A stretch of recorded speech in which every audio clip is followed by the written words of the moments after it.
जगन्नाथ बलदेव सुभद्रा महारानी की जय जय श्री राम।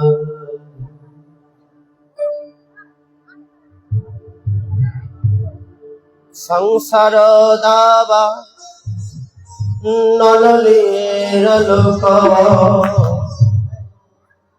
ত্রাণায় কারণ ঘনাঘনত্ব প্রাপ্তস্য কল্যাণ গুণার্ণবস্য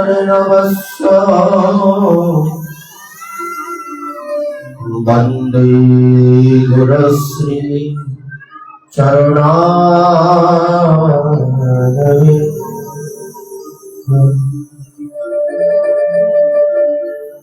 গ্রন্থের প্রারম্ভে করি মঙ্গলাচরণ, গুরু বৈষ্ণব ভগবান তিনের স্মরণ। তিনের স্মরণে হয় বিঘ্ন বিনাশ, অনায়াসে হয় নিজ বাঞ্ছিত পূরণ। সর্বপ্রথম যার কৃপাবনা আমার একমাত্র সম্বল, যার কৃপা বিনা নাহি অন্য বল, যে কল্যাণ গুণনিধি, এই ভব সমুদ্রের উত্তাল তরঙ্গ থেকে বাঁচিয়ে নিজ চরণে ঠাঁই দিয়েছেন। যিনি কৃপা না করলে কৃপা কাকে বলে তাও জানা হতো না। যার কৃপাকে একমাত্র অবলম্বন বলে স্বীকার করে আজও পর্যন্ত এই সংসার রূপী মায়ার মধ্যে টিকে আছি, হারিয়ে যাই।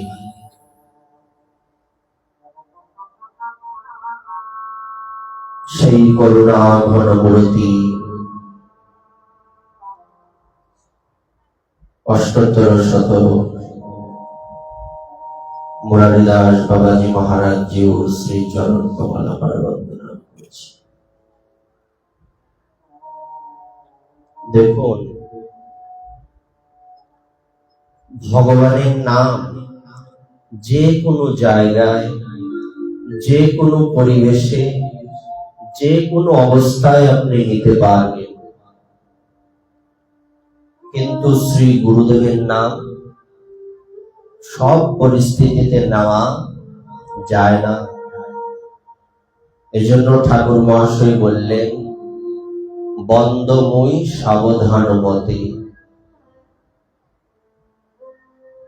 কোথাও লেখা পেয়েছেন যেখানে এইরকম লেখা আছে ভগবানের নাম সাবধানে করতে হয়? হ্যাঁ, অপরাধ শূন্য হয়ে করতে হয়, মানা তো নেই যে ভগবানের নাম ওই ব্যক্তি করতে পারবে না, এই অবস্থায় করা যাবে না, এটা তো আমরা পাই না। যে কোনো অবস্থায় সর্বাবস্থানগত বিবাহ, এই নাম করা যায়, নাম নেওয়া যায়,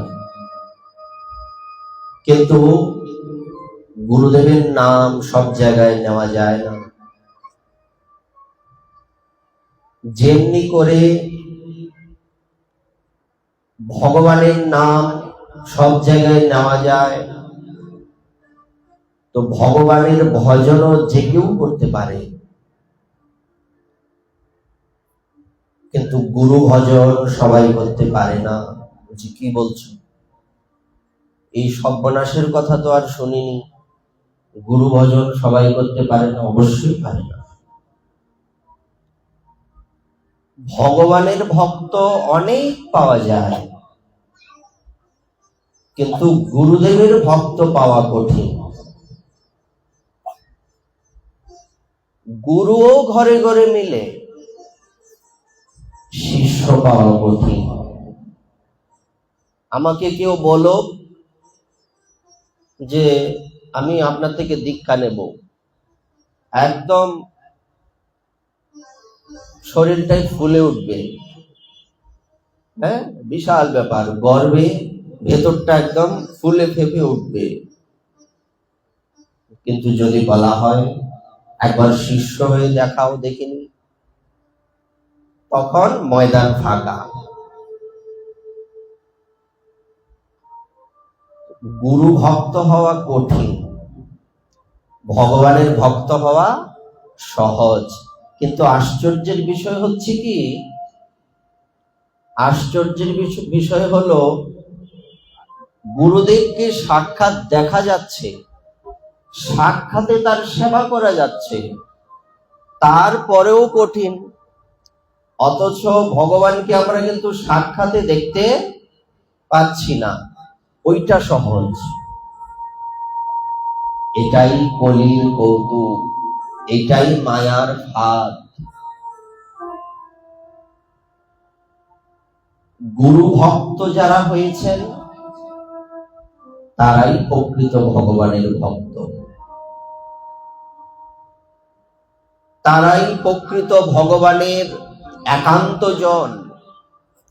তাদেরকেই ভগবান অত্যন্ত ভালোবাসেন, তাদেরকেই হৃদয়ে জায়গা দেন। শুধু তাই নয়, তাদের চরণ ভগবান বন্দনা করেন। কঠিন কথা। ভগবান গুরু ভক্ত যে বৈষ্ণব, সেই বৈষ্ণবের প্রতি বেশি ইমপ্রেস, তার প্রতি আলাদা একটা আকর্ষণ ভগবানের কাজ করে। এই জন্য যত যত গ্রন্থকারগণ আছেন, যত যত শাস্ত্রীয় গ্রন্থাবলী যারা লিপিবদ্ধ করেছেন, তারা রয়েছেন, তারা সর্বপ্রথম শ্রী গুরুদেবের বন্দনাই করেছেন, করছেন, আর করতেই থাকবেন। আমরা যে পয়ারটা বললাম, গ্রন্থের প্রারম্ভে করি মঙ্গলাচরণ, সিরিয়াল দেওয়া আছে, কিন্তু সিরিয়াল দেওয়া আছে, গুরু বৈষ্ণব ভগবান তিনের স্মরণ। কেন ভগবান গুরু বলেননি? কেন হবে না? গুরু বিনা ভবনদী তরই না কই, সবিরিঞ্চি শঙ্কর সম হই। গুরু বিনা ভবনদী পার করার দ্বিতীয় কোনো ব্যক্তি নেই। শ্রী গুরুদেবকে কার সাথে তুলনা করা হয়েছে? গুরুর ব্রহ্মা গুরুর বিষ্ণু গুরুর দেব মহেশ্বর, গুরু সাক্ষাৎ পরম ব্রহ্ম তস্मै শ্রী গুরবে নমঃ। আমরা সর্বপ্রথম পৃথিবীতে যত সমস্ত গুরুবর্গ রয়েছেন, সকলের চরণে দণ্ডবোধ প্রণতি জ্ঞাপন করছি। কেন? একের গুরু জগতের গুরু। কেউ যদি মনে করেন উনি আমার গুরুদেব, উনি তো আমার গুরুদেব নন, অপরাধ তো হবেই। গুরু তত্ত্বটাই সে জানে না। আমার গুরু আমার কাছে যেমন, আপনার গুরু আমার কাছে তেমনই হতে হবে। তাই পদকর্তা কি বলছেন? স্পষ্টই লিখছেন বৈষ্ণব বন্দনায়, গৌরাঙ্গ চরণ ভজে যেই জন তাহারও চরণ সেবী, বৈষ্ণব চরণ করিব বন্ধন, শ্রীগুরু চরণ ভাবি। যারাই গৌরাঙ্গের ভজন করেন, শুধু কি তাই, যারা ভগবানের ভজন করেন, যারা না করেন, সবাই আমাদের প্রণম্য, এটা আলাদা বিষয়। কিন্তু বিশেষ রূপে কারা প্রণম্য? গৌরাঙ্গ চরণ ভজে যেই জন, তাহার চরণ সেবী, আর বৈষ্ণব চরণ করিব বন্ধন, শ্রীগুরু চরণ ভাবি। আমি যখন কোনো বৈষ্ণবকে প্রণাম করব, তখন আমাকে ভাবতে হবে আমি আমার গুরুদেবকেই প্রণাম করছি। ইনি যে কোনো জায়গার গুরু হতে পারেন, এনাকে বৃন্দাবনের গুরু হতে হবে এমন নয়, এনাকে নবদ্বীপের গুরু হতে হবে এমন নয়, ইনি বাংলাদেশের প্রত্যন্ত অঞ্চলের গুরু হলেও সেম, এটাই শাস্ত্রীয় বিধান। কারণ আগে আমাদের হৃদয়টাকে বড় করতে হবে। সকলে সম্মান করিতে শপথি, দেহনাথ যথাযথ, আছে কিনা? শুধু বন্দনা করলে হবে? আমরা তাই আজ শ্রী গুরুদেবের চরণে প্রথমে এই প্রার্থনা জানাই, গুরুদেব এই কৃপা করুন যাতে সবাইকে সম্মান করতে পারি। মনুষ্যের কথা, প্রত্যেকটা প্রাণীকে যাতে তোমার স্বরূপ জ্ঞানে ভাবতে পারি। গীতাতে যেমনি ভগবান বললেন, আমার ভক্তের বৈশিষ্ট্য কি? ব্রাহ্মণকে, চণ্ডালকে, হাতি, কুকুর, পিঁপড়া সবই তার কাছে সমান। আগে ওই জায়গাতে নিজেকে প্রতিষ্ঠিত করতে হবে, নতুবা আজীবনও যদি হরিনাম করি, আজীবনের কথা, অনন্তকাল ব্যাপী, অনন্ত জন্ম ব্যাপীও যদি হরিনাম করি, এই হরিনাম আমাদের মধ্যে ক্রিয়া করবে না, করবে না, করবে না। স্পষ্ট কথা ভাগবতে, স্পষ্ট সব গ্রন্থ এই কথা বললেন। আগে সবাইকে সম্মান করা শিখতে হবে। সবার কি বলছি, আমরা তো এক বৈষ্ণব আরেক বৈষ্ণবকেই সম্মান করতে পারি না। সবাইকে কখন সম্মান করব? আমাদের জন্মের আগের কথা বলি, যারা ছিলেন, আছেন, যাদের মুখের থেকে শুনেছি, বয়োজ্যেষ্ঠ বৈষ্ণব যারা বা সাধারণ ভক্ত যারা, ওনারা বলেছেন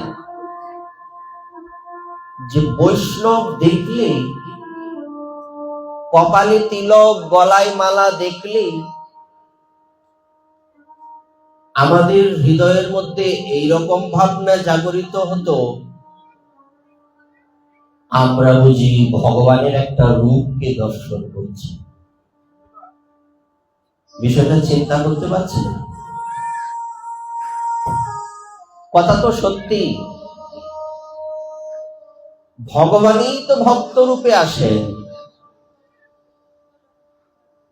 ভগবানই ভক্ত রূপে, বৈষ্ণব রূপে, শাস্ত্র রূপে, গোমাতা রূপে, বৃন্দাদেবী রূপে আমাদের সামনে রয়েছে, আলাদা তো নয়। ভগবান এক লাইন এগিয়ে কথা বললেন, এটা কেমন কথা? এটা ভক্ত বলছেন। কি বলছেন? না, ভগবান ভক্ত রূপে আসেন, মহাপ্রভু এসছেন আলাদা কথা, এটা আগের থেকেই নিশ্চিত। প্রতি যুগে যুগে, জন্মে জন্মে নয়, শুধু সব সময় আমরা চোখের সামনে যাদের দেখতে পাচ্ছি, সবাই কি ভগবানের স্বরূপ নয়? সবার মধ্যে তো ভগবান রয়েছেন। তো এই কথা তো নতুন নয়। ভগবান এক লাইন আগিয়ে বলছেন, বলছে সেটা কি? উনি এগিয়ে গিয়েছেন কোথায় জানেন? ইনি বলছেন, আমি ভক্ত রূপে আসি এই কথা বলছি না, ভক্ত আমার পূজ্য। ভগবান কি বলছেন? ভক্ত ভগবানের পূজনীয়, আর আমরা ভক্ত বৈষ্ণবের নিন্দা করে বেড়াচ্ছি। প্রহসন নয় কি এটা? এটা কি ভগবানের সাথে এয়ার কি করা নয়? এটা কি ভগবানকে ভগবান ভাবার বৈশিষ্ট্য? একদমই নয়। তাই যদি আগে বাঁচতে হয়, ভক্তি ভজন কৃষ্ণ প্রেম এ মামার বাড়ির আবদার নয়, এটা অনেক দূরের কথা। শুধু ভক্তি পথে যদি টিকেও থাকতে হয়, তাও বৈষ্ণব নিন্দাকে ছাড়তে হবে। তাই আমরা আজকে শ্রী গুরু বৈষ্ণবের চরণে প্রার্থনা জানাই, আমরা যাতে সবাইকে সম্মান করতে পারি, আমরা যাতে অহংকার না করি, আমরা যাতে হৃদয় থেকে বলতে পারি বৈষ্ণবের কাছে, ভক্তের কাছে, শ্রী গুরুদেবের কাছে এটা যেন প্রার্থনা করতে পারি, আমার মাথা নত করে দাও হে তোমার চরণ ধুলা, সকল অহংকার হে আমার ডুবাও চোখের জলে। আমাদের হৃদয়ের পরিবর্তন কিসে হবে? চোখের জলে হবে। আচ্ছা, কোথাও যদি অনেক বৃষ্টি হয়, বৃষ্টি যেখানে হয়েছে ওই এরিয়াতে অনেক ময়লা ছিল, বৃষ্টির পরে ময়লাগুলি পাওয়া যায় তো? কেন? সব ধুয়ে নিয়ে গেছে। তাই আমরা আমাদের হৃদয় নিংড়ানো নয়ন জল দিয়ে আমাদের ভেতরের সমস্ত ময়লাকে পরিষ্কার করতে চাই। বাবা বলতেন, যার চোখে জল নেই তার কিচ্ছু নেই। আপনারা দেখেছেন বহুবার, ওনার মুখখানাই তো কেমন মাধুর্যের মূর্তি রূপে প্রস্তুত করা। উনি একবার বলেছিলেন, পাঠ তো করো, একটা কথা মনে রাখবে, কেঁদে জগৎকে কাঁদাতে হবে। এই বাইরের কান্না নয়, হৃদয় থেকে আসতে হবে। বলেছিলাম, বাবা আপনি চাইলে সম্ভব, নতুবা সম্ভব নয়। আমি আমার অভিজ্ঞতা থেকে বলছি, যেদিন হৃদয়টা নির্মল থাকে ওই দিন নিজের আস্বাদন হয় ভগবানের কথা, কিন্তু যেদিন নির্মল থাকে না ওই দিন মনে হয় সময় যাচ্ছে না কেন। তখন বোঝা যায়, তবে জানিবে তাহাতে অপরাধ প্রচুর। সারাক্ষণ বৈষ্ণবদের নিন্দা করি, দিনে একবারও তো গুরুদেবের চরণ স্মরণে আসে না। চক্ষু বন্ধ করলে তো ওনার চরণ কমল নয়নে উদিত হয় না। কই, সব অন্ধকার। আমরা অন্ধকারে থাকার জন্য আসিনি। অসতমান সতগময়, আমরা অসৎ পথ থেকে সৎ পথে যাওয়ার জন্য এসেছি। তমসমায়তির গময়, আমরা অন্ধকার থেকে আলোর জগতে যাওয়ার জন্য এসেছি। এই আলো, এই সেই আলো, এই আলোর সাথে তুলনীয় নয়। এটা তো বাহ্যিক আলো, সেটা হৃদয়ে থাকবে। সেই দিব্য জ্যোতি কখন প্রকাশিত হবে? যখন অপরাধ থেকে আমরা মুক্ত থাকতে পারবো। অপরাধ শূন্য হয়ে লহ কৃষ্ণ নাম। অপরাধ থেকে মুক্ত না হলে কখনোই ভগবানের কথা, ভগবানের নাম, ভগবানের ধাম, ভগবানের বিগ্রহ এইসবে রুচি আসবে না। সব লোক দেখানো হবে।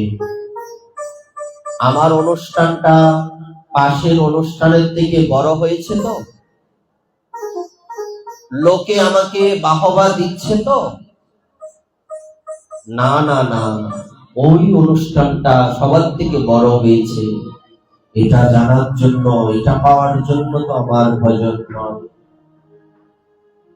লোকে কি বলবে বলো, তাতে কিচ্ছু এসে যায় না। আমি যাতে তোমাকে বলতে পারি প্রভু সবই তো করা হলো, তো আমি তো আমাকে তোমার কাছে দিতে পারলাম না। দিতে পেরেছি কি? পারিনি। ভগবানের কাছে প্রণত হয়ে, গুরুদেবের কাছে প্রণত হয়ে কি চাইব? কিছু ভজন হোক আর না হোক, আমি যেন আমাকে তোমার কাছে দিয়ে দিতে পারি। ওই যে আমার মাথা নত করে দাও হে তোমার চরণ ধুলার তলে, তখন আর অহংকার থাকবে না। আমি ব্রাহ্মণ, আমি বৈষ্ণব, আমি সাধু, আমি কোটিপতি, আমি অমুক, আমি অমুক বাবু, আমি অমুক চক্রবর্তী, এইসব আমাদের পরিচয় নয়। তাই তো শাস্ত্র বললেন সর্বোপাধি বিনির্মুক্ত। সমস্ত উপাধির থেকে আমাদের মুক্ত হতে হবে।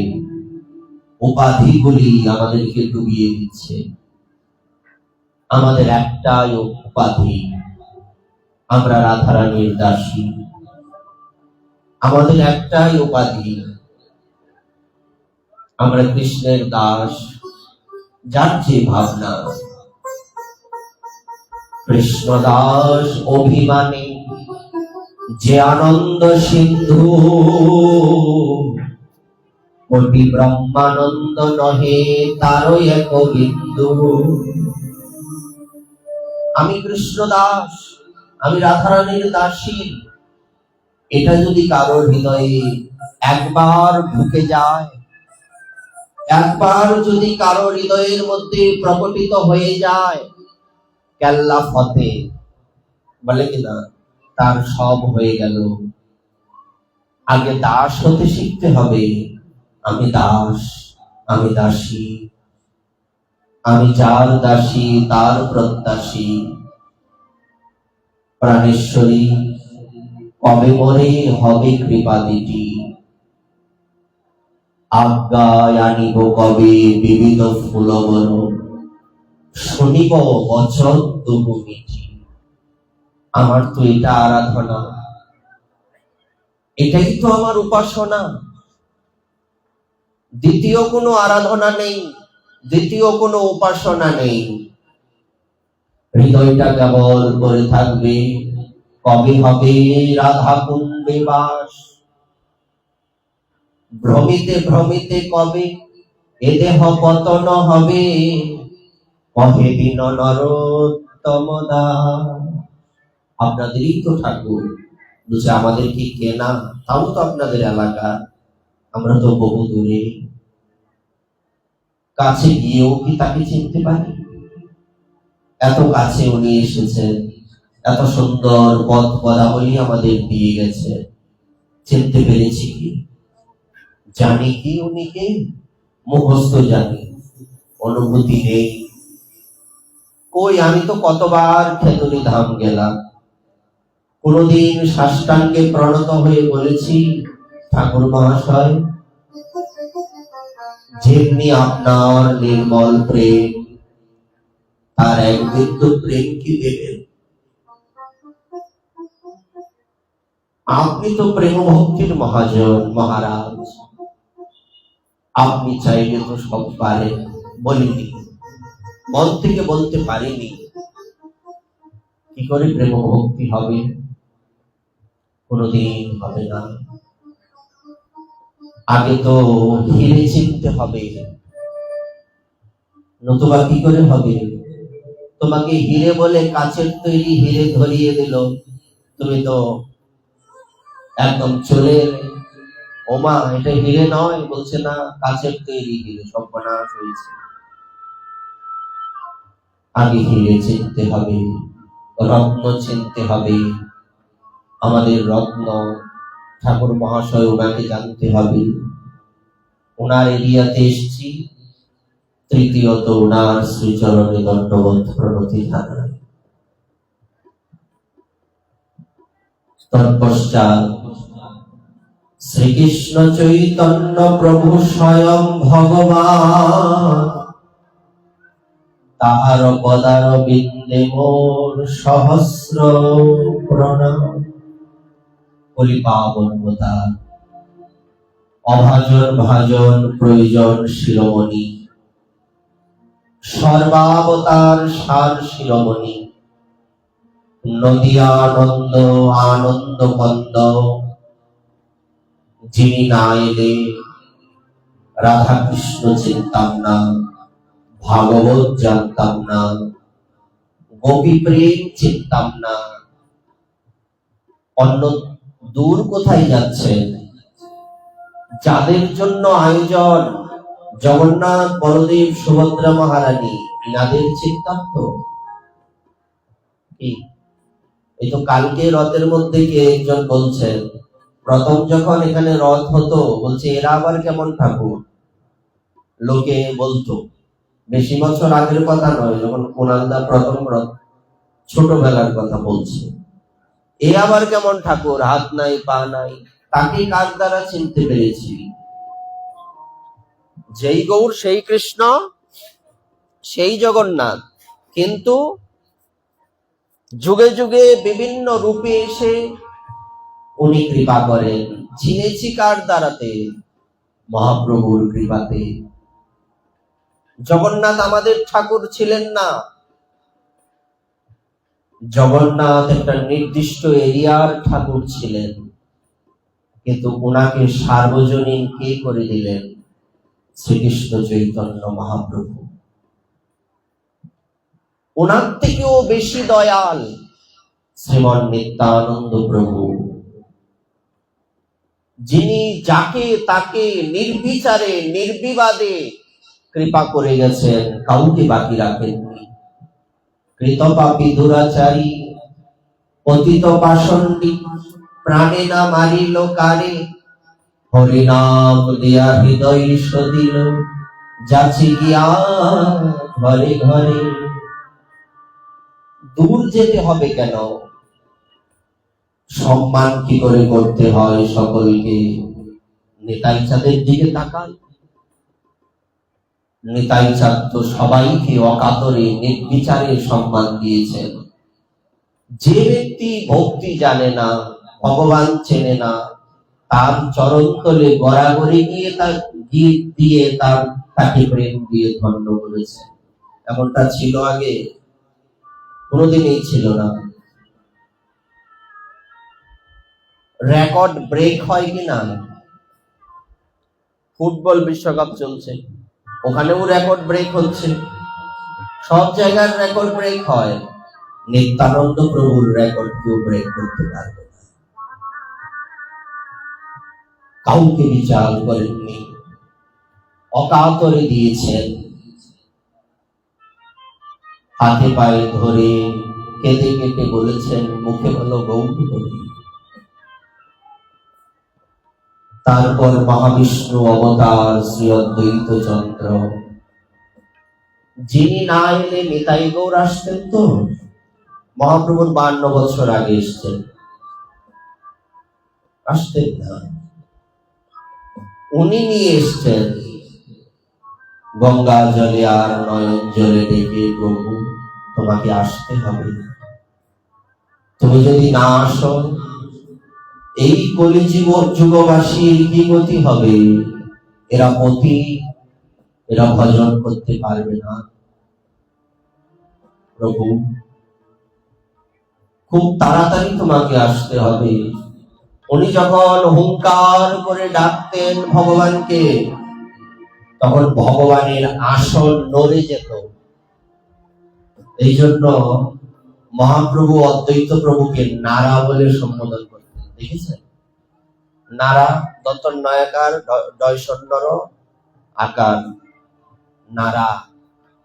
নারার অনেক অর্থ হয়, 3-4টে অর্থ, এগুলি আমাদের আলোচ্য নয়, একটা অর্থ বললাম। কেন নারা? উনি যখন হুঙ্কার দিয়ে ডাকতেন, প্রভু তোমাকে আসতে হবে, তখন প্রভুর আসন নড়ে যেত। তাই তো পরবর্তীতে উনি বলতে পেরেছিলেন, যেদিন অদ্বৈত প্রভু জ্ঞানের কথা প্রচার করছেন,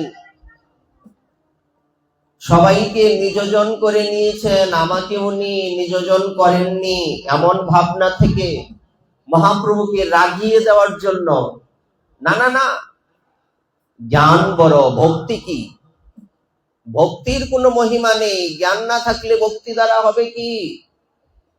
এইসব বলতে আরম্ভ করেছেন। সেখানে সেই অবস্থায় মহাপ্রভু এবং নিত্যানন্দ প্রভু সেখানে উপস্থিত হলেন। উপস্থিত হয়ে মহাপ্রভু কিল চর ঘুষি মারতে লাগলেন অদ্বৈত প্রভুকে। বল, ভক্তি বড় না জ্ঞান বড়? সর্বকাল শ্রেষ্ঠ জ্ঞান। এই কিল ঘুষি আরো দিতে লাগলেন। সীতা দেবী বলছেন, এরো এরো বুড়া বিপ্র, যদি কিছু হয়ে যায় তবে কিন্তু নিজেকে ক্ষমা করতে পারবে না। মহাপ্রভু স্তব্ধ হলেন। নিতাই চাঁদ, অচ্যুতানন্দ, সীতা দেবী সবাই উপস্থিত। সেখানে সবাই হঠাৎ করেই স্তব্ধ হয়ে গেলেন। অদ্বৈত প্রভু দুহাত তুলে নৃত্য করতে লাগলেন, আজই তুমি আমাকে তোমার করে দিলে। মহাপ্রভুর শাসনের অপেক্ষায় ছিলেন উনি। মহাপ্রভু তো অদ্বৈত প্রভুকে বেশিরভাগ সময় গুরু বুদ্ধি করতেন না, কিন্তু উনি শাসন চাইছিলেন। শেষে সেই অদ্বৈত প্রভুকে কোলে নিয়ে বুকে নিয়ে কাঁদছেন, তুমি যদি না ডাকতে আমি আসতাম না। আমাকে ডেকে এনে ভক্তির প্রচার করাবে বলে শেষে জ্ঞানের প্রচার করছো। আমি তো ভক্তির বাইরে গেলে স্থির থাকতে পারি না। কেউ ভক্তির বিরুদ্ধে কথা বললে আমি সব সইতে পারি, এটা তো সইতে পারি না। আমি বুঝতে পারিনি, আমি নিজেকে কন্ট্রোল করতে পারিনি। মহাপ্রভু বলছেন, মহাপ্রভু গাচ্ছেন, অদ্বৈত প্রভু গাচ্ছেন, নিত্যানন্দ প্রভু গাচ্ছেন, অচ্যুতানন্দ হাউ মাউ করে গাচ্ছেন। ছোট্ট ভাই, তখন ছোট্ট নয়, বড় হয়েছে। মহাপ্রভুর সমসাময়িক তো, বয়সটা প্রায় কাছাকাছি। বলবার তাৎপর্য,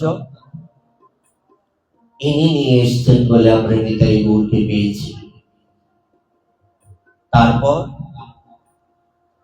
রাধারানীর প্রকাশ, গদাধর পণ্ডিত, এনার চরণের প্রণাম। ভক্ত শ্রেষ্ঠ শ্রীবাস ঠাকুর, দেবর্ষী নারদের অবতার, ওনার চরণের প্রণাম। তৎপশ্চাৎ আমাদের গৌরিয়ার 3 ঠাকুর, গোবিন্দ, গোপীনাথ, মদন মোহন, 3 ঠাকুরের চরণে প্রণাম। তৎপশ্চাৎ যার মন্দিরে আমরা উপস্থিত হয়েছি, বৃন্দাবন বিহারী জিউ, তার চরণে প্রণাম। যার বাড়ি এসেছি তার বন্দনা করতে হয় না। সর্বোপরি যাদের জন্য এই আয়োজন, কদাচিৎ কালিন্দী তট, বিপিন সঙ্গীত তরল, মোদাবিনী নারী বদন কমলাস্বাদ মধুপ, রমা শম্ভু ব্রহ্মমরমতি গণেশার্চিত পদ, জগন্নাথ স্নান নয়ন পতগামী ভবতু। ব্রহ্মাদি দেবতা বৃন্দ যার চরণ কমল বন্দনা করে সেই জগন্নাথ দেবের চরণে প্রণাম। তারপরে যিনি জগন্নাথ দেবকেও পরিচালিত করেন বলভদ্র লাল জ্যেষ্ঠ শ্রী দাউজি ভাইয়া, ওনার চরণে প্রণাম। আর স্নেহের যিনি পাত্রী সেই সুভদ্রা মহারানী, স্নেহের কাছে কি হয় সবকিছু। যিনি বড় থাকেন ওখানে কিন্তু একটু অন্যরকম ভাবনা থাকে, কিন্তু যেখানে ছোটর জায়গা হয় ওখানে কিন্তু বড় একদম গলে যায়। এই জন্য সুভদ্রা দেবী কিন্তু ভক্তির প্রতীক, গলে না গেলে ভক্তি পাওয়া যাবে না। তো সেই সুভদ্রা মহারানীর চরণে প্রণাম, যিনি দুজনকেই পরিচালনা করেন। আমিও না জানি না জানে গোপীগণ, আছে কিনা? গোবিন্দ বলছেন আমিও জানি না, গোপীগণও জানেন না, কে পরিচালনা করেন? দেবী যোগমায়া, তিনি সব চালাচ্ছেন না। এনার চরণে প্রণাম। এইবার আপনারা আপনাদের চরণ ধুলি আমাকে দিয়ে দমকা বাতাসে আপনাদের চরণ ধুলি উড়ে এসে আমার গায়ে পড়ুক। আমার সমগ্র শরীর সিঞ্চিত হোক, আমার হৃদয়ের সমস্ত পাপ দূরীভূত হোক, সমস্ত অপরাধ থেকে মুক্তি লাভ করি আমি। কেননা ভক্তের কৃপা না হয়, বৈষ্ণবের কৃপা না হয়, বৈষ্ণবের চরণ ধুলি দ্বারা যদি মস্তক অভিষিক্ত না হয়, তবে কোনদিন কৃষ্ণ কৃপা কৃষ্ণ সেবা লাভ হবে না। কৃষ্ণ তো আপনাদের সম্পত্তি, আপনারা চাইলে তো সবই পারেন। দুহাত পেতে প্রার্থনা জানাচ্ছি, দিন না। কোথায় যাব, কার চরণে প্রণত হব?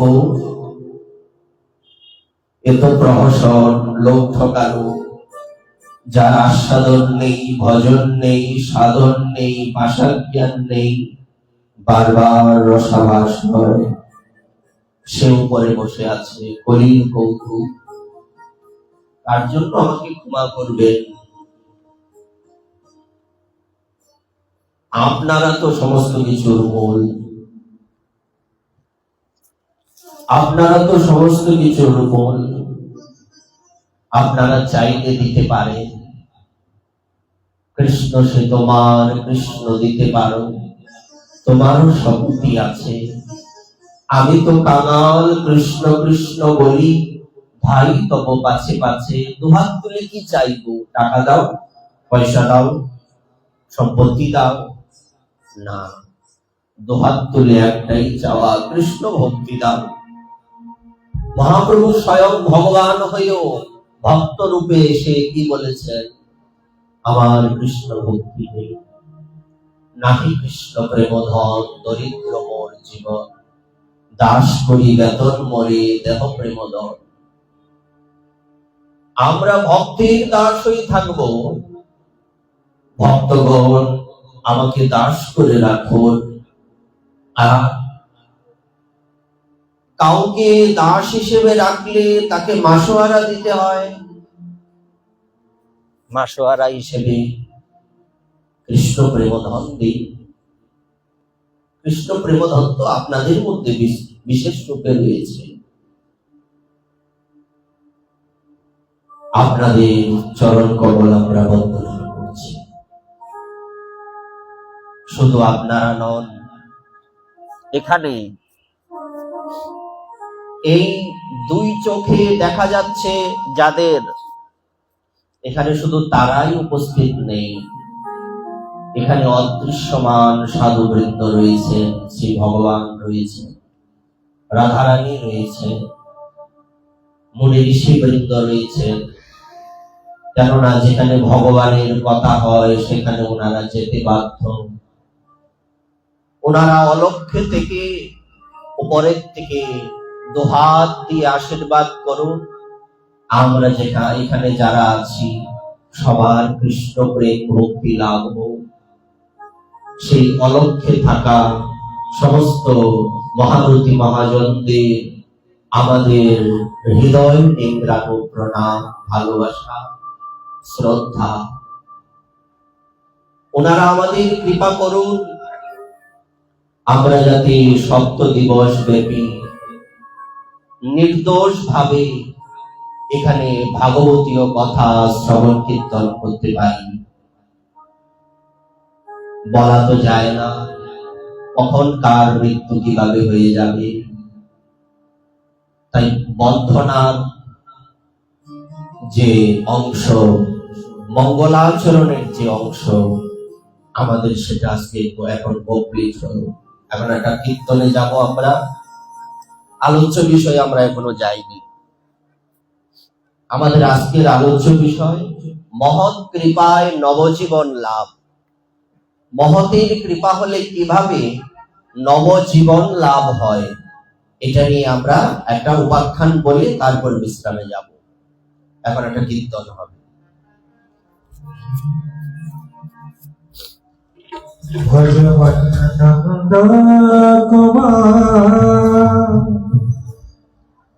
ভাবিয়া দেখো গতি নাহিয়া,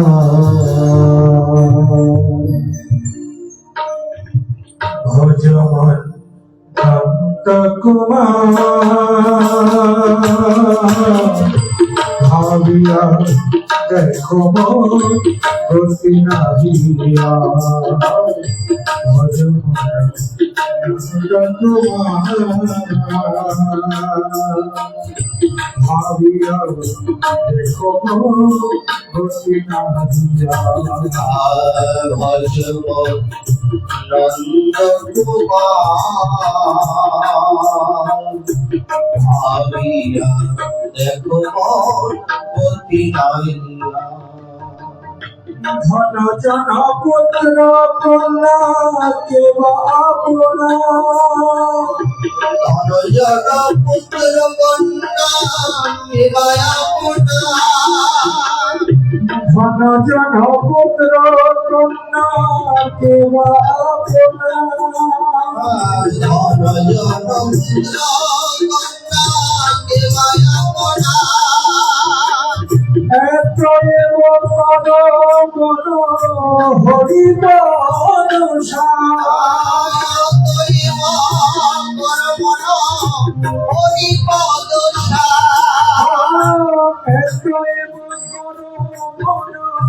হরি বনসা,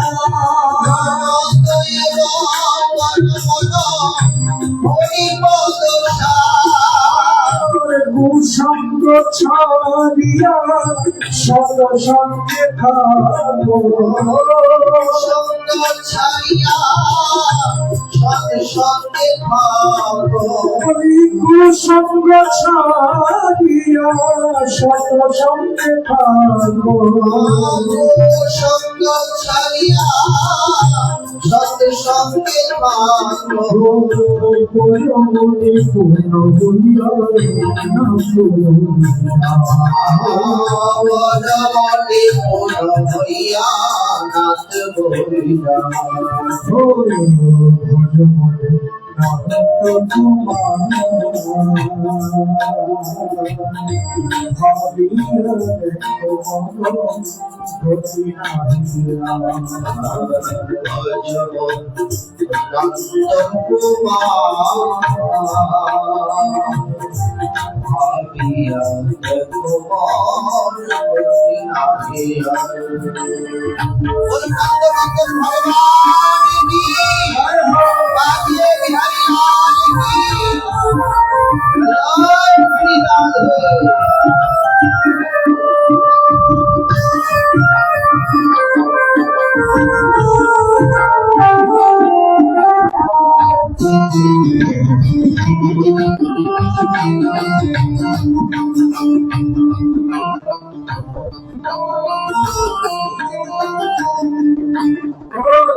রাধে নাম হরিয়া নামে সদা মস্ত রাধে নাম হরিয়া গানে সদা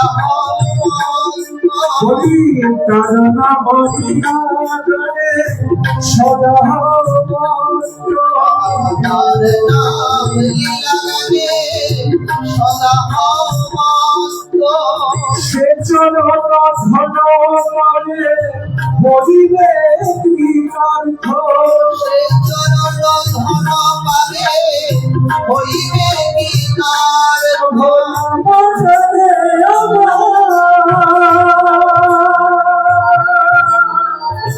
ওরে ভোলা মনে কাজলা ভজিয়া কানে সদা মস্ত রাধে নাম হরিয়া গানে সদা মস্ত সে চরণ ধন করে বলিলে কি অর্থ সে চরণ ধন পাবে হইবে কি তার হরি কহে আত্মরাম কি বলিব তোরে রাধে কি বলিবে তোরে কহে আত্মরাম কি বলিব তোরে বলে আত্মার কি বলিবে তোরে হরি সংসার যতনা সংসার যত লাগানো নাহি ভগবান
बोल वृंदावन बिहारी लाल की नैषामतिस्तावदनु क्रमांग्रि विशब्दनार्थापगमयदर्थ महीयसां पादरजविषेक निष्किञ्चनना প্রবৃত যাও। চৈতন্য চরিতামৃতের শেষের দিকে খুব সুন্দর একটি ভজনের উপায় বলে দেওয়া আছে। সেখানে লিখিত আছে ভক্ত পদ রজ আর ভক্ত পদ জল, ভক্ত ভুক্তাবশেষ, এই তিন সাধনের বল। স্পষ্ট লিখিত আছে সাধন ভজনের বল কি? তিনটি জিনিস: ভক্তের চরণধুলি, ভক্তের চরণ ধৌত করা জল, আর ভক্তের অধরামৃত। মহাপ্রসাদের মহিমা তো পুরীতে। মহাপ্রসাদ কখন হয়?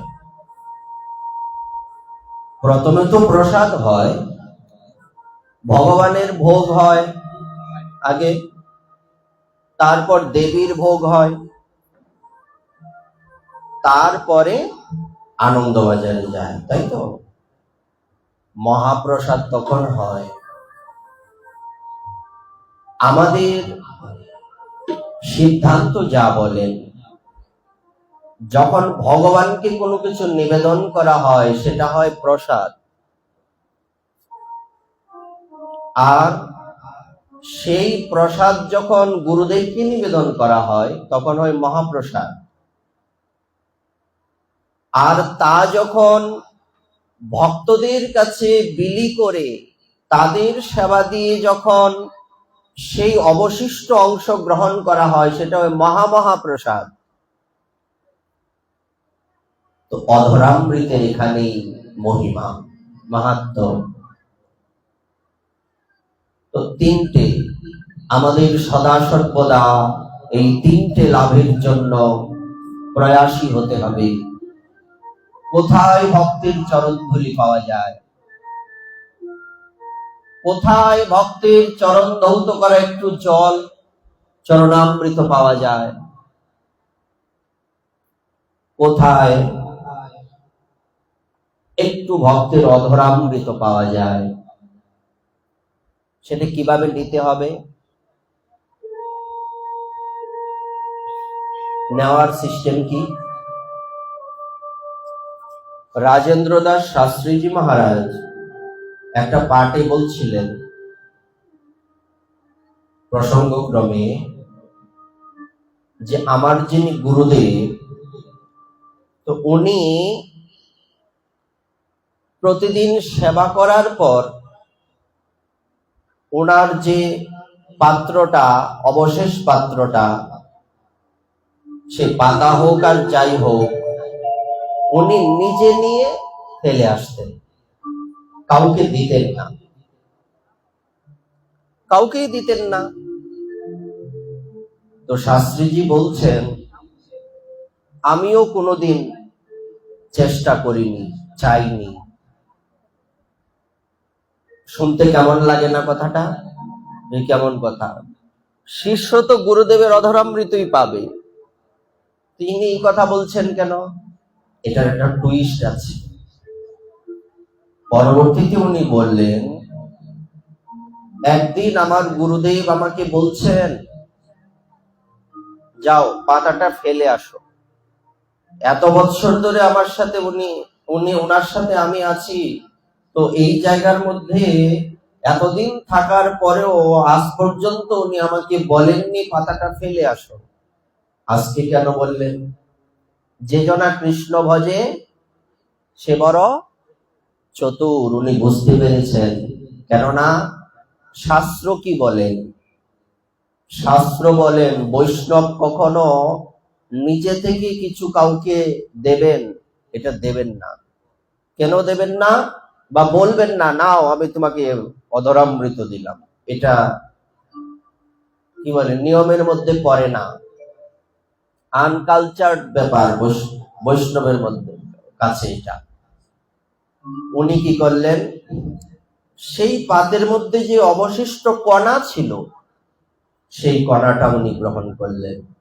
উনি বলছিলেন যেই কণাটা আমি মুখে দিয়েছি আমার শরীরটা কেঁপে উঠল। এখানে আমরা কি শিক্ষা পেলাম? এখানে একটা শিক্ষাই পাওয়া যায়, সেটা হচ্ছে অধরামৃত হোক, চরণামৃত হোক, চরণধুলি হোক, অবশ্য চরণধুলি নেওয়ার অনেক সিস্টেম আছে, তার জন্য চরণ স্পর্শ করতে হয় না। অধরামৃত তো সচরাচর পাওয়া যাবে না। আমাদের এখান থেকে শিখতে হবে, আমি গুরুদেবের সেবা করে যাব, সেবা করতে করতে করতে করতে যদি কোনোদিন গুরুদেব কৃপা করে নিজ গুণে দিয়েছেন, সেটাই তোমার কৃপা হবে, এর আগে হবে না। আমাদের সমাজে একটা কথা প্রচলিত, কিলিয়ে কাঁঠাল পাকালে সেটা কিন্তু সেবায় লাগে না, তেমনি জোর করে কখনো কি হয় না, এই তিনের ফল লাভ করা যায় না। আপনার সেবায় সন্তুষ্ট হয়ে যদি কোনো বৈষ্ণব, গুরুদেব কিংবা কোনো ভক্ত আপনাকে অধরামৃত, চরণামৃত বা চরণ ধৌত করতে দেন, তবেই সেটা আপনার কৃপা হবে। হঠাৎ করে কোথার থেকে এলেন আর আপনি পেয়ে যাবেন কৃপা, এত কৃপা তো গাছে ধরে, আম কাঁঠালের মতো, ঢিল মারলে পারা যায় কিংবা গাছে উঠলে পারা যায়, কৃপা গাছে ধরে না। এই জন্য আমাদের সবসময় মাথায় রাখতে হবে, নিষ্কপটে সেবা করে যেতে হবে। আর সেই সেবায় প্রসন্ন হয়ে শ্রী গুরুদেব বা বৈষ্ণব আমাকে অধরামৃত দান করবে, চরণামৃত দান করবে। প্রমাণ ভাগবতেই আছে। একদিনের ঘটনা, ভগবান ব্যাসদেব বদরিকা আশ্রমে, সম্মাপ্রাস ওনার আশ্রমটার নাম, সেই স্থানে সরস্বতী নদীর পশ্চিম তীরে বসে বসে চিন্তা করছেন। ওনার হৃদয়ের মধ্যে একটা অভাব অনুভূত হচ্ছে। হৃদয়ের মধ্যে কি প্রকাশ হচ্ছে? অভাব। অভাব শব্দটা কিন্তু আমাদের জন্য বিশেষ। আমাদের উত্তরোত্তর উন্নতি হয় কিসের মাধ্যমে? কিসের কারণে হয়? অভাবের কারণে।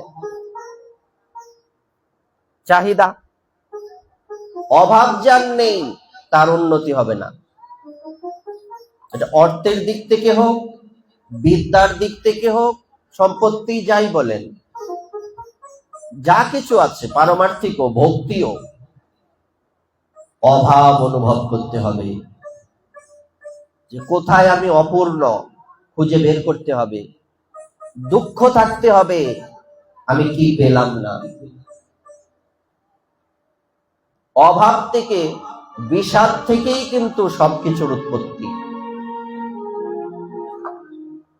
বলুন না, গীতার উৎপত্তি কোথার থেকে? অর্জুন বিষাদ যোগ, বিষাদের থেকে। ভাগবতের উৎপত্তি কোথার থেকে?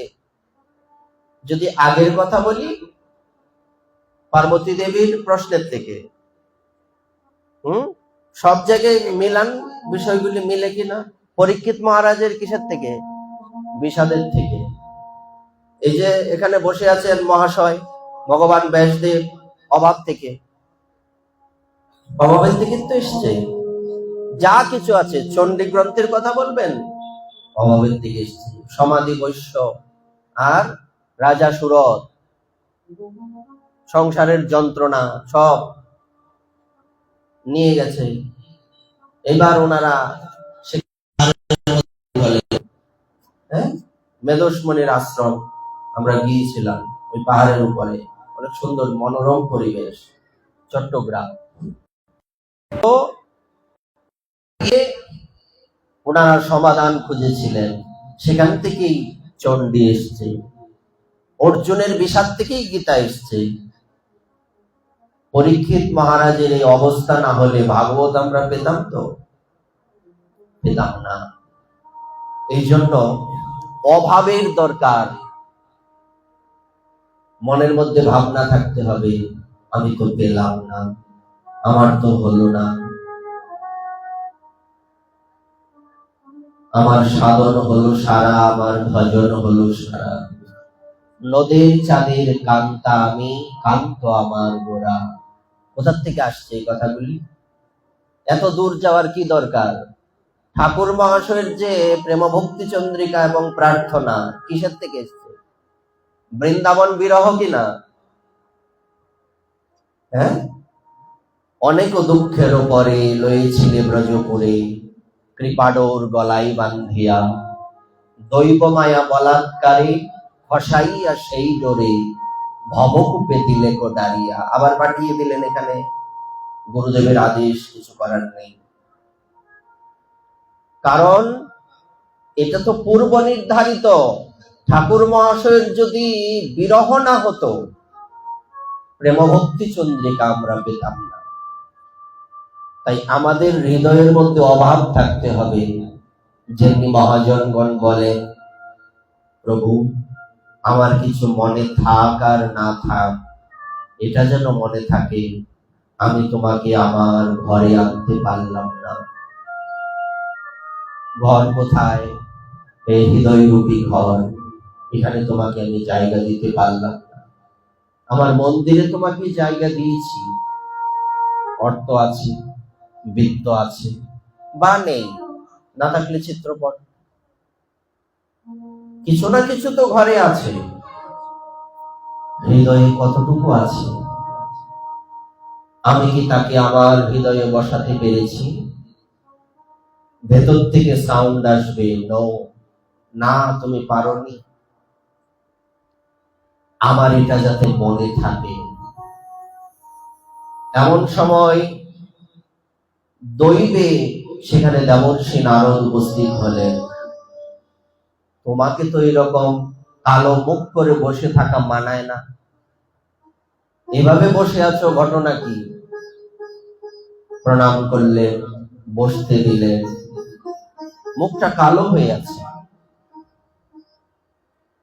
কি বলবো গুরুদেব, এত কিছু হলো, তারপরও কেন জানি মনে হচ্ছে কিছুই হলো না, যেন শেষ হয়েও হলো না শেষ।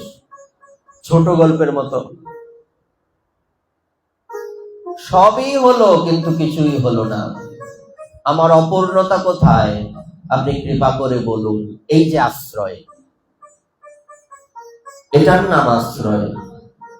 আশ্রয় শুধু এই নয়, আমাকে দীক্ষা নিতে হবে, নিলাম। কি আশ্রয়? আমার কি করা উচিত গুরুদেব? কি করলে আমার হৃদয়টা গোবিন্দ সেবায় লাগবে? এটা হচ্ছে প্রাপ্তি। তখন দেবর্ষী নারদ একটু হাস্য করে বললেন, আরে আপনি মহাজ্ঞানী, ভগবানের সপ্তাহে সবতার, আপনি বলছেন আপনি অপূর্ণ? আপনি এত বড় গ্রন্থ লিপিবদ্ধ করলেন, 1,00,000 শ্লোক, মহাভারত। পৃথিবীর ইতিহাসে এমন গ্রন্থ আছে কি? এত বড় গ্রন্থ, ইতিহাস। বেদকে 4 ভাগে বিভক্ত করলেন, সূত্রগুলিকে একত্রিত করলেন। কি করেননি বলুন? 18 পুরাণ, উপনিষদ আদি কত কিছু রচনা করলেন।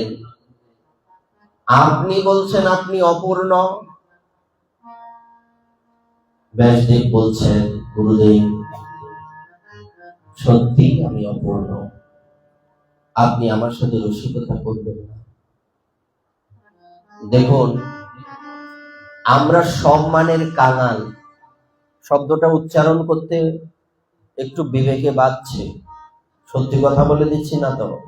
আমরা সম্মানের কাঙাল, কিন্তু শ্রেষ্ঠ ব্যক্তি সম্মানের কাঙাল নন। আশ্চর্যের বিষয় কি জানেন? যারা সম্মানের কাঙাল এরা প্রকৃত সম্মান পায় না। যারা সম্মানের কাঙাল না, তাদেরকে ভগবানের আসনে বসিয়ে আমরা পূজা করি। আশ্চর্য না? এটাই আশ্চর্য যে আপনি কৃপা করুন, আসলেই আমি অপূর্ণ। ইনার কি দরকার এই কথা বলা? আসলে কি উনি অপূর্ণ? এটা কি? জগৎকে শিক্ষা দেওয়ার জন্য। আপনি আচরি ধর্ম, জীবের কথা বাদ দিন, আমাকে শেখায়। জীবের কি হলো পরে হবে, আমার কি হচ্ছে সেটা আগে দেখতে হবে। পৃথিবীতে এত আয়োজন কিসের জন্য? আমাকে কৃপা করার জন্য। চতুর্দিক দিয়ে ভগবান কত রকমের কৃপা করে রেখেছেন, কিন্তু দুর্ভাগ্য আমি গ্রহণ করতে পারছি না। নতুবা ওই অবধূত দত্তাত্রেয় ভগবানের 24 গুরু থাকে, সবার থেকে শিক্ষা নিয়েছেন। এবার দেবর্ষী নারদ বলছেন, আপনাকে বলতেও আমার একটু বিবেকে বাজছে। আপনাকে আমি বলবো, দেখুন তো কেউ কি ক্রেডিট নিচ্ছেন? এখানে ক্রেডিট নিচ্ছেন কি? দেবর্ষী নারদও ক্রেডিট নিচ্ছেন না, ভগবান ব্যাসদেব। মজার কথা হলো দুজনেই ভগবানের অবতার। কি আছে কিনা? ভাগবতে যে অবতারগণের কথা বর্ণনা আছে তার মধ্যে দেবর্ষী নারদ নাই, ব্যাসদেব নাই। দুজনেই ভগবানের অবতার, কিন্তু কেউ ক্রেডিট নিচ্ছেন না, ক্রেডিট দিচ্ছেন। এটাই হলো আমাদের জীবনের সর্বশ্রেষ্ঠ শিক্ষা, যে তুমি ক্রেডিট নেবে না, ক্রেডিট দেবে। তুমি ডেবিট হও, ক্রেডিট নয়। তাও তো বলতে হবে। আমার কেন জানি মনে হয় আপনি সবই লিখেছেন, কিন্তু ভগবানের কথা লিপিবদ্ধ করা হয়নি আপনার। এ কেমন কথা বলছে? হ্যাঁ, সরাসরি ভগবানের কথা বলা হয়নি। পুরাণ সমূহে বিভিন্ন জায়গায় জায়গায় নানান কিছু নানাভাবে লিখিত আছে, সরাসরি ভক্তির কথা কমই আছে। একমাত্র শ্রীমৎ ভাগবত মহাপুরাণে কি আছে? সম্পূর্ণ ভক্তি দ্বারা, রসের দ্বারা লিপিবদ্ধ। এটাই অপূর্ণতা। তো আমাকে কি করতে হবে? আপনি ভাগবত লিপিবদ্ধ করুন। সেই চতুশ্লোকী ভাগবত দিলেন, তাই তো? তো এইবার হঠাৎ ব্যাসদেব বলছেন, এত বড় দায়িত্ব আমি সামলাতে পারবো তো?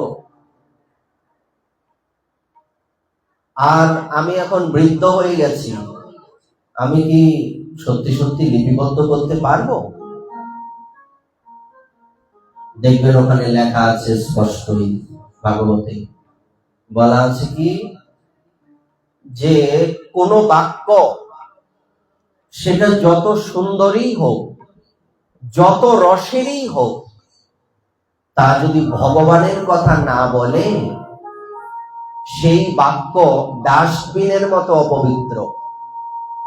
আস্তাকুর লেখা আছে, দেখবেন ভাগবতে, ডাস্টবিন কাকের জন্য উচ্ছিষ্ট ফেলে রাখার জায়গার মতো।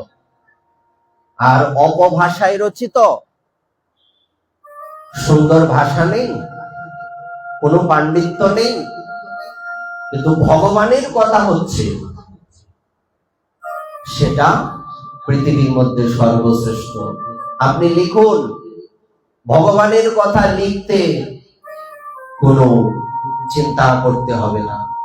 যেটা আমরা বলেছিলাম, যে ভগবানের নাম যেন তেন যে কোনো পরিবেশে, যে কোনো অবস্থায় করা যাবে, কোনো বিচার নেই, তাই তো?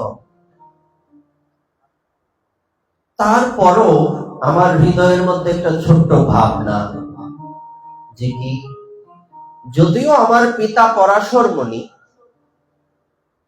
কিন্তু আমার মা নিচু জাতের মেয়ে না? আমার মনের মধ্যে একটা দুর্বলতা আছে। তাই আমি কখনো কখনো নিজেকে অযোগ্য মনে করি। তখন দেবর্ষী নারদ বলছেন, একটু কিঞ্চিত হেসে, শোনো বেশ, তুমি তো তোমার পিতার নাম জানো। এমন একটা সময় ছিল, আমার পিতার যে কি নাম এটাই আমি জানতাম না। সেটা কি, সেই ঘটনাটা কি, আপনি কৃপা করে বলুন। তখন দেবর্ষী নারদ বলতে লাগলেন, এক ব্রাহ্মণের দাসীর ঘরে আমার জন্ম। তবে আমার একটা বিশেষত্ব ছিল, আমি যদিও বালক ছিলাম, কিন্তু অন্য ৮-১০টা বালকদের সাথে আমি খেলতাম না। আমি খুব শান্ত ছিলাম ছেলেবেলা থেকে। শত হলেও তো বেদজ্ঞ ব্রাহ্মণের পুত্র, হোক না সেটা অন্যরকম ভাবে, বেদজ্ঞ ব্রাহ্মণের পুত্র। তারপর কি হলো গুরুদেব? তাহলে মন দিয়ে শুনো। আমার মা সারাদিন ব্রাহ্মণ পল্লীতে কাজ করতেন, আর আমি সারাদিন ঘরের ভেতরে দরজা আবদ্ধ অবস্থায় থাকতাম, বাইরে থেকে লাগানো। কারণ আমি দাসীর পুত্র, আর এটা ব্রাহ্মণ পল্লী। আমি যদি ভুল ক্রমেও ওই ব্রাহ্মণদের সাথে খেলতে চলে যাই, এটা আমার অপরাধ হবে। যদি কোনো কারণবশত খেলতে গিয়ে আমার পা লেগে গেল তাদের শরীরে, চিন্তা করুন। এই জন্য মা আমাকে বাইরে থেকে তালাবদ্ধ করে রেখে যেতেন।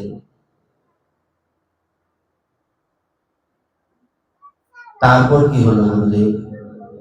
আমি সারাদিন ছোট্ট জানালাটার পাশে বসে থাকতাম। বসে বসে ভগবানের কাছে বলতাম, প্রভু, আমি কি এমন অপরাধ করলাম? আমি ছোট্ট একটা বালক, আমি খেলতে পারছি না, আমি দাসী পুত্র হলাম, দরিদ্রের ঘরে জন্মালাম। কাঁদতাম, মন খারাপ থাকতো সারাক্ষণ। আবার মনকে নিজে নিজেই বুঝ দিতাম, থাক, মায়ের আদেশ, আর আমি নিচু জাতির যখন, তাদের সাথে খেলা আমার অধিকার নেই।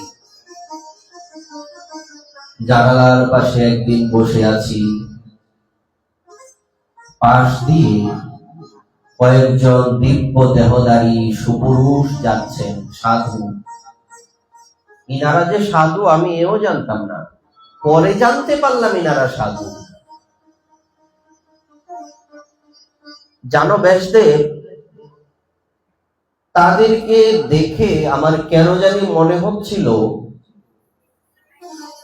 আমার খুব আপনজন চলে এসছে। এই জন্য মহাজন বলেন, যদি কারো হৃদয়ের মধ্যে এই ভাবনা আসে সাধুদের দেখে যে ইনারা আমার, বুঝতে হবে ইনি অনেক জন্ম তপস্যা করে এসেছেন। হৃদয়ের বন্ধু কারা? কারা হৃদয়ের বন্ধু? বৈষ্ণবগণ হচ্ছেন হৃদয়ের বন্ধু। বৈষ্ণব দেখিয়া পরিব চরণে, হৃদয়ের বন্ধু জানি। আমি জানতাম না, কিন্তু আমার মনে হচ্ছিল। আর একটা দিব্য জ্যোতিতে চতুর্দিক উদ্ভাসিত হয়ে যাচ্ছিল। এদিক ওদিক ওনারা তাকাচ্ছিলেন, কাউকে দেখছিলেন না। হঠাৎ আমার দিকে চোখ পড়লো। হ্যাঁ রে বাবু, অমুক ব্রাহ্মণের বাড়িটা কোথায় বলতে পারিস? হ্যাঁ, কেন বলতে পারবো না, আমার মা তো সারাদিনেই ওখানে কাজ করে। আমাদেরকে নিয়ে যেতে পারবি? বলছে অবশ্যই নিয়ে যেতে পারবো। আগে দরজা খোলো। ওনারা দরজা খুলে দিলেন। তখন তো বুঝতে পারিনি, আজ বুঝতে পারছি এই দরজা সেই দরজা ছিল না। এই দরজা সেই দরজা ছিল না, ওনারা আমার ভক্তির দরজাটাই খুলে দিয়েছিলেন। চিন্তা করুন তো, আসে কিনা? আমি আগে আগে যাচ্ছি, ইনারা আমার পিছনে পিছনে আসছেন। জীবন ভর জানি সাধুগণ সাধারণ জীবকে রাস্তা দেখিয়ে নিয়ে যায়, আর আমি বিষয়ী ছোট্ট একটা বালক সাধুদের রাস্তা দেখাচ্ছি। মনে মনে বুকটা কেমন করে উঠে, কত বড় কৃপা ওনাদের আমার প্রতি। ওই ব্রাহ্মণের বাড়িতে গিয়ে দাঁড়ালাম, সাধুদের দেখে ঘর থেকে বৃদ্ধ দাদু বেরিয়ে এসছেন। অহোভাগ্য, সাষ্টাঙ্গে প্রণাম করেছেন। আমি তাকিয়ে দেখছি, আপনাদের এখানে কে নিয়ে এলো? বলছে এই বালকটা নিয়ে এসছে। বৃদ্ধ দাদু আমার কাছে হাঁটু গেড়ে বসেছেন, বসে বলছে, হ্যাঁ রে ভাই, তুই কি করেছিস জানিস? তুই আজ আমার জন্য যা করলি, আমি আজীবন তোর কাছে ঋণী হয়ে থাকবো। আজকে আমার হৃদয়ের বন্ধুদের এখানে তুই নিয়ে এলি। সেই ব্রাহ্মণগণ, সেই সাধুগণ ওই ব্রাহ্মণের বাড়িতে 4 মাস থাকবে, চাতুর্মাস্য ব্রত। আর আমাকে ওই বৃদ্ধ দাদু বলছেন, তখনও আমার নাম নারদই ছিল, নারদ, তুই কিছু সেবা করতে পারবি? যদিও তুই ছোট আর আমিও বৃদ্ধ হয়ে গেছি, আমাকে যদি ছোটখাটো একটু একটু আমার একটু সহায়তা করিস তাহলে আমার খুব ভালো হবে। দাদু বলো আমাকে কি করতে হবে? দাসের পুত্রের তো আর লজ্জা নেই যে কে কি বললো, কি আদেশ করলো, কি নির্দেশ করলো তার অপমান বোধ হবে। এটা খুব ভালো, গরিব ঘরে জন্মানোর অনেক সুবিধা আছে, বুঝছো? কারণ হৃদয়ে অহংকার থাকে না। সবার সমান নয়, সংস্কারও থাকতে হবে, কিন্তু বেশিরভাগ তখন অর্থের অহংকার থাকে না, আরো অনেক কিছুর অহংকার থাকে না। তো আমাকে কি করতে হবে বলো? তুই প্রতিদিন একটু জল এনে দিবি, একটু পাতা এনে দিবি, ওনারা যেখানে সেবা করবেন ওই জায়গাটা পরিষ্কার করে দিবি। ঠিক আছে, যেমন আপনার আজ্ঞা। জানো ব্যাসদেব, অনিচ্ছা সত্ত্বেও, না জানা সত্ত্বেও আমার সাধু সেবা শুরু হয়ে গেল। প্রতিদিন আমার এই নিত্য কর্মগুলি আমি করে যাচ্ছি, করতে করতে কিছুদিন যখন গেল, একজন সাধু আমাকে ডেকে বলছেন, হ্যাঁ নারদ, এদিকে আয় তো। আগে বলুন, তুই কি সারাক্ষণ কাজই করিস, খাস না? তখন দেবর্ষি নারদ ওই ছোট্ট বালকটা বলছে, এ মা, তুমি এটাও জানো না দাসী পুত্রের খিদে পেতে নেই? এটা তোমরা অনুভব করতে পারবে না, তোমরা ধনী তো বুঝতে পারবে না। এই কথাটার ওজনটা যে দিনে একবার অন্ন জোগাতে অনেক কষ্ট করে সে বুঝতে পারবে। দাসী পুত্রের খিদে পেতে নাই। কে বললো? বলছে মা বলেছে। বলছে ধুর, এসব কথা ছাড়, তুই এক কাজ কর, আমি আজকে প্রসাদ পাবার পর আমার পাতে কিছু অবশিষ্ট থাকবে, এটা তুই গ্রহণ করিস। না না সাধু বাবা, এসবের অপেক্ষা নেই। বলছে যেটা বলছি সেটা কর। জানো ব্যাসদেব, আমি তখন সে পাতাটা হাতে নিয়ে দৌড়ে মায়ের কাছে চলে গেলাম। এটা বলে বিশ্রাম হয়ে যাবে, একটু অপেক্ষা করুন। দৌড়ে মায়ের কাছে চলে গেলাম। মা দেখো না, ওই সাধু বাবা আমাকে প্রসাদ দিয়েছেন। তখন মা কি করলেন?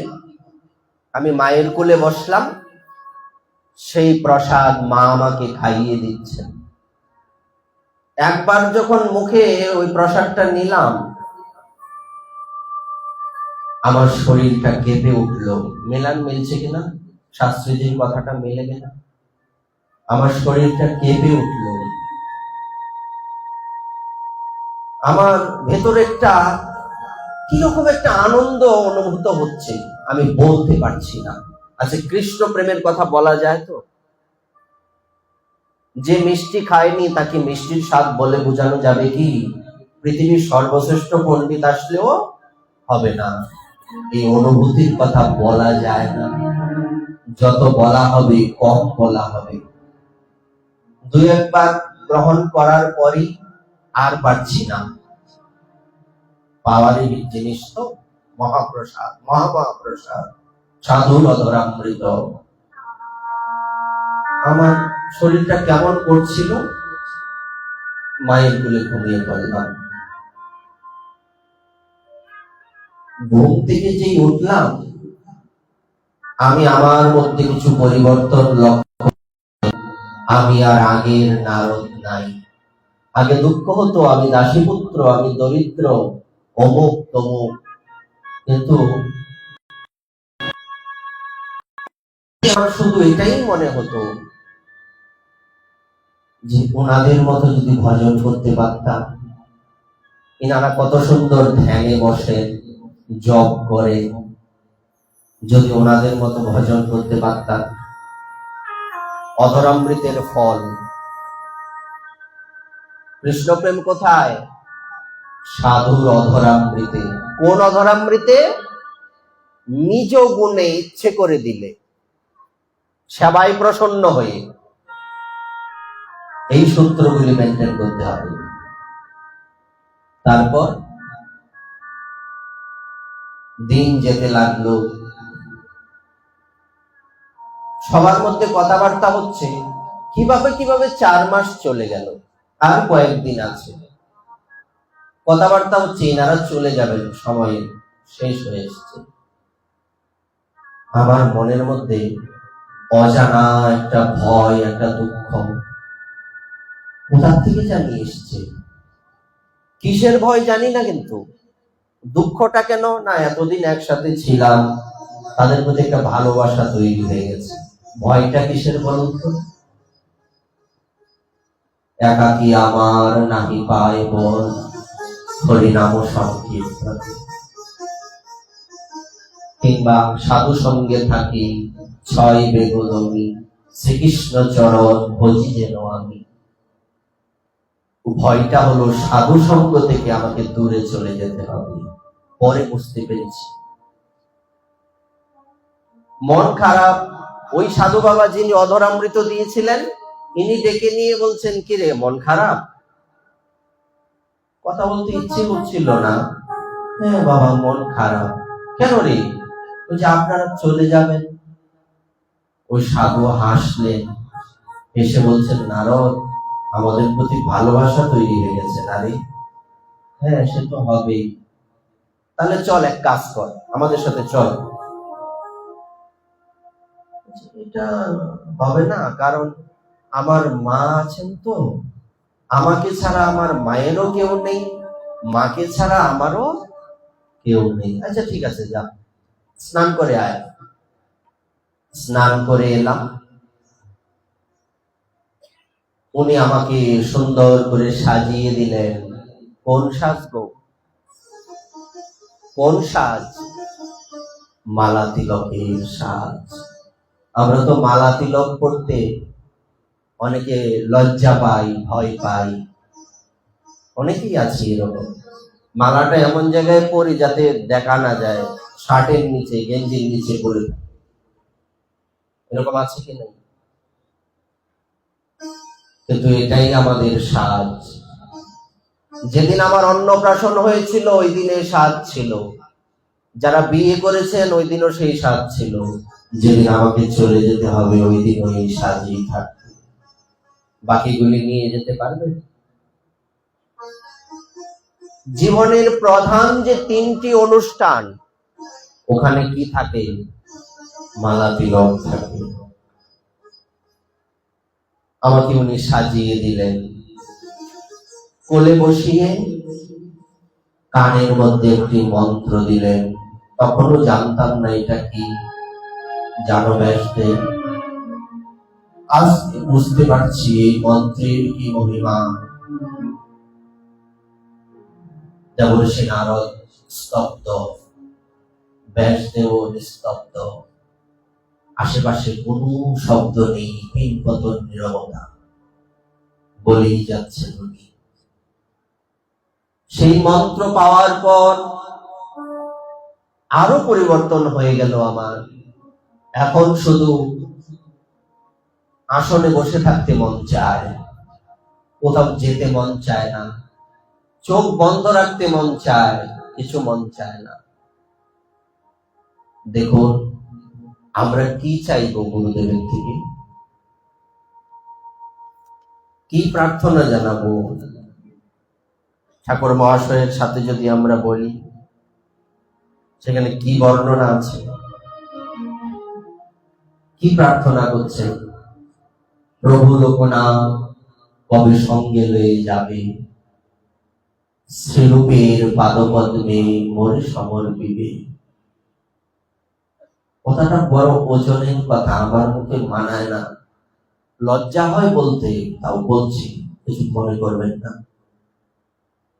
ঠাকুর মহাশয় বলছেন, কবে আমার শ্রী গুরুদেব লোকনাথ গোস্বামীপাদ আমাকে হাতে ধরে নয়, চুলের মুষ্টি ধরে নিয়ে শ্রীরূপের চরণে সমর্পণ করে দেবে। নবদ্বীপে শ্রীরূপ গোস্বামী, বৃন্দাবনে শ্রীরূপ মঞ্জুরি। নবদ্বীপে লোকনাথ গোস্বামী, বৃন্দাবনে মঞ্জুলালী মঞ্জুরি।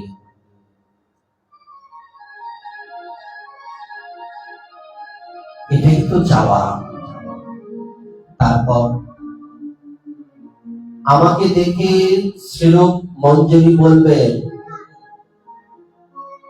চিকিৎসা বাবু যা কিছু পারে, আমার যতটুকু সামর্থ্য আমি শিখিয়েছি, বাকিটা আপনি করে নেবেন। ঠিক আছে, দেখি আরতির আরতির থালা সাজাও দেখি। আমি ভয়ে ভয়ে আরতির থালা সাজালাম। ভয় কেন? শিরূপ পশ্চাতে রহিব ভীত হইয়া, আছে না? ভয় কেন? যদি সেবায় অপরাধ হয়ে যায়। তারপর দহু গুণ কহিবেন আমা পানে চাইয়া।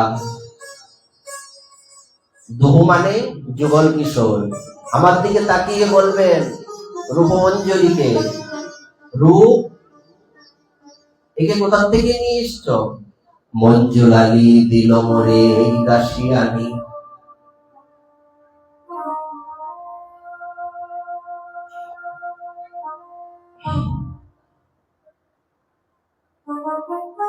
এমন দিনটা কবে হবে?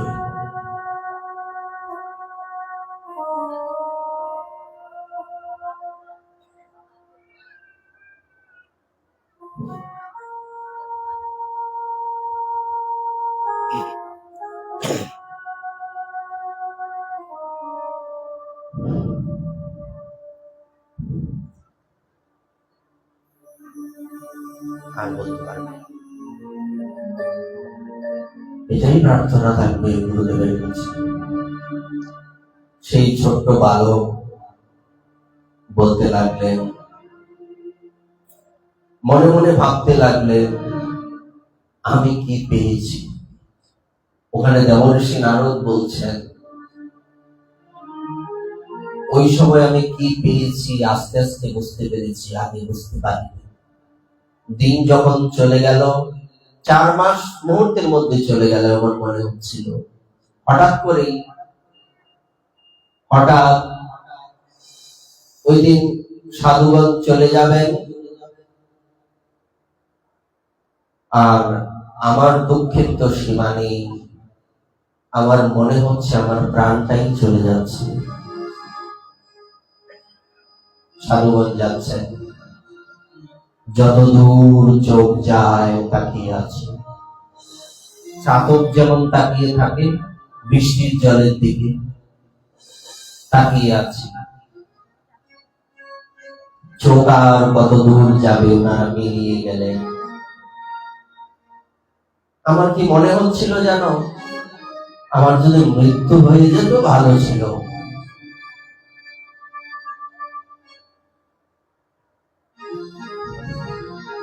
ওনারা চলে গেলেন, আমার মন খারাপই থাকে, এখন আর ভালো হয় না। দিন যাচ্ছে, আর গুরুদেব যেভাবে বলেছেন এগুলি চেষ্টা করে যাচ্ছি, কিভাবে করতে হয় ভজন, যথামতি যথাসাধ্য করতে করতে একদিনের ঘটনা। আমার মা উনি কাজ সেরে সন্ধ্যার দিকে বাড়ি চলে এসেছেন। হঠাৎ বললেন, নারদ, তুই থাক, দরজা লাগিয়ে রাখ, দুধ দোয়ানো বাকি আছে, ওইটা দুইয়ে দিয়ে আমি চলে আসবো। দুর্যোগপূর্ণ রাত্রি, অনেক রাত্র হয়ে যাচ্ছে, মা এখনো ফিরে আসছেন না।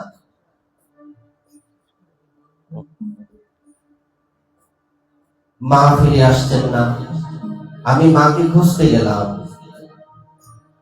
তো অন্ধকার রাত্রি, বিজলি চমকাচ্ছে, হঠাৎ করে আমি হোঁচট খেয়ে পড়ে গেলাম। কিসের মধ্যে হোঁচট খেয়ে পড়লাম? যখন আলোটা এলো, হঠাৎ দেখলাম আমার মা পড়ে আছে। মা, কথা বলো। মা, কি হয়েছে? মা কথা বলছেন না। মায়ের পাশ থেকে একটা কালো সর্প চলে যাচ্ছে। নারদ, যে মায়ের জন্য তুই সংসার ছাড়তে পারলি না, সে মাও তোকে ছেড়ে চলে গেছে, এখন কি করবি? আমি ভাবলাম, আমার তো সবই শেষ হয়ে গেল, আমার মা চলে গেলেন আমাকে ছেড়ে। হঠাৎ মনে পড়লো, আমার তো গুরুদেব আছে। তো ওই সাধুবৃন্দ যে পথে গমন করেছিলেন উত্তর দিকে, আমিও সেই উত্তর দিকে গমন করলাম। কত নদী, বন, পর্বত, লোকালয় ইত্যাদি পার হয়ে একটা অশ্বত্থ বৃক্ষের তলায় বসলাম। গুরুদেব যেমন ধ্যানের কথা বলেছেন, ধ্যান করতে লাগলাম। ধ্যান করতে করতে করতে করতে একদিন হঠাৎ করে শঙ্খ চক্র গদা পদ্মধারী ভগবান শ্রীহরি নারায়ণ প্রকটিত হলেন। প্রকটিত হয়ে মৃদু হাস্য করলেন। আমি নয়ন ভরে দেখতেও পারলাম না। মুহূর্তের মধ্যে উনি চলে গেলেন। কোথায় গেলেন উনি? প্রভু, তুমি কোথায় গেলে? ডাকতে লাগলাম, অস্থির হয়ে গেলাম। মুহূর্তের মধ্যে একটা দৈববাণী হলো, নারদ, এই জন্মে তুমি আর আমাকে পাবে না, তোমার উৎকণ্ঠা বাড়ানোর জন্য আমি তোমাকে দর্শন দিয়েছি, যাও, আগামী জন্মে তোমার সাথে আবার দেখা হবে। যখন এই কথা উনি বললেন, ভজন করতে করতে এক সময় আমি বৃদ্ধ হয়ে গেলাম। হঠাৎ করে আমি দেখি আমার দেহটা পড়ে আছে, আমি বাইরে দাঁড়িয়ে আছি। ওমা, এই কেমন কথা! অর্থাৎ আত্মা বিযুক্ত হয়ে গেছে দেহের থেকে। সবাই আমার দেহটাকে কাঁধে করে নিয়ে শ্মশানে দাহ করে দিলেন। কই, আমার তো কিছু হলো না, আমি তো আগের মতোই আছি। আত্মার দেহের শিক্ষাটাও দিয়ে দিলেন। তারপর যখন কল্প ক্ষয় হয়ে গেল, তখন সারা পৃথিবীর সাথে আমিও ভগবানের ভেতরে প্রবেশ করে গেলাম। তারপর পরবর্তী কল্পে ব্রহ্মার পুত্র দেবর্ষি নারদ হয়ে জন্মগ্রহণ করলাম। তারপর থেকে এখনো চলছে। কিসের মহিমা এটা? ভক্ত পদরজ, ভক্ত পদজল, ভক্ত ভুক্ত অবশেষ, এই তিন সাধনের বল। আমাদের আলোচ্য বিষয় আজকে এখানেই বিশ্রাম। অনেক চেষ্টা করেছিলাম যে এই তাড়াতাড়ি বিশ্রাম দেওয়া যায় কিনা, কিন্তু টপিকটা না বললে রাত্রে আমার ঘুমই হবে না। এজন্য আপনাদের অতিরিক্ত সময় খাবার করে দিলাম, এজন্য ক্ষমা করে দেবে, নিজকে ক্ষমা করবে। এই বলে আপনাদের চরণে প্রণাম জানিয়ে আজকের ভাগবতের এখানেই বিশ্রাম। আগামীকাল, আজকে তো দেরিতে শুরু হয়েছে, কালকে 8টা থেকে শুরু হবে। 8টায় কেউ আসুক না আসুক, আমরা চলে আসবো। তো যাদের 8টা থেকে হরিকথা শ্রবণের লালসা আছে, না প্রথম থেকেই শুনবো, তারা 8টার মধ্যেই চলে আসবেন। 8টা তো 8টাই শুরু হবে, 8টা কইলেই তো 8:30 বাজবো, এটা হবে না। এইগুলি করতে করতে আমাদের সময়ের মূল্য থাকে না। আর আমার কথা বলতে আমারও তো একটা হৃদয়ের খিদে থাকে। আমার এটা শেষ না হলে আমি ছাড়বো না, কিন্তু যতই মোবাইল দেখেন আর ফোন করেন, লাভ নাই। শ্রী গুরু নিতাই গৌর সীতারাম প্রেমানন্দে।